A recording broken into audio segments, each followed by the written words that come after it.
Ayan, so isa nga sa ating mga viewers sa YouTube ang nagtatanong kung ilang araw daw ba ang magiging record ng kanyang CCTV na 1,000 gig or 1 terabyte.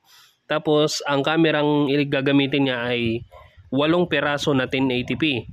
So tingnan natin dito sa record estimate ng Dahua na DVR.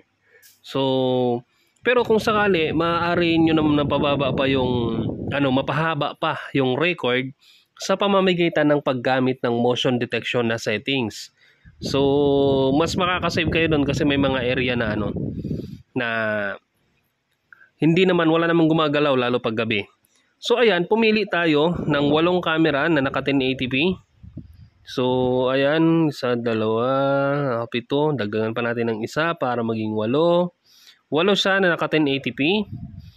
Yung kanyang resolution or 2 megapixel. Tapos dito sa capacity, ilagay natin dyan kasi sabi ni sir 1 terabyte. So 1, ilagay natin dyan 1 terabyte or 1,000 gig. So dyan sa kanyang lumalabas na 11 days lang. 1,000 gig. 11 days lang ang lumalabas na magiging record. So wala pa, di pa siya aabot ng 2 linggo yung 1 terabyte mo sa 8 camera. Pero posible siyang umabot ng 2 linggo kung sakali na isa-set mo siya sa motion detection.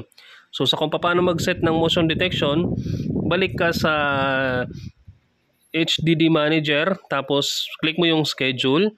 Doon sa 1, yung sa camera ay channel, ilagay mo all. Tapos enable mo yung MD, yung kulay yellow. Pag na-enable mo na yung MD na yan, may settings na icon dito sa bandang kanan. So, check mo yon. Tapos, ito dito, enable mo rin yung MD, yung motion detection. Tapos, dito, iset mo yung all para all day or araw-araw siyang nakaset ng motion detection. Tapos, click mo yung apply. So, ganito naman yung kalagayan ng naka-motion detection, yung pinagkaiba ng naka-motion detection at ng hindi. So, ito, nakaset sa motion detection ang channel na to, channel 4. So, sa kung makikita nyo, ang record niya is alas 4 na ng madaling araw. Kasi alas 4 ng madaling araw, may nag-alternate ng aircon dyan sa area na yan. So, yan lang yung record niya, alas 4 ng madaling araw. Wala na siyang ibang na-record kasi wala naman siyang ibang movement na detect doon sa area na yon. Unlike kung naka-regular yung kanyang recording, mas i-record niya ng i-record yung isang area kahit walang gumagalaw. So, hanap tayo ng isang area na tuloy-tuloy ang record, nakaset ng regular. So ayan, itong channel 6 na to, kita nyo naman kulay green. So ibig sabihin, nagre-record, tuloy-tuloy ang record niya. Nagre-record siya kahit walang gumagalaw, kahit walang taong gumagalaw. So sayang yung space na masasave mo kasi wala namang gumagalaw doon eh. So tuloy-tuloy ang record niya. Masasave mo pa sana yung ilang gig na yan, ilang gig or ilang oras na capacity ng hard disk mo.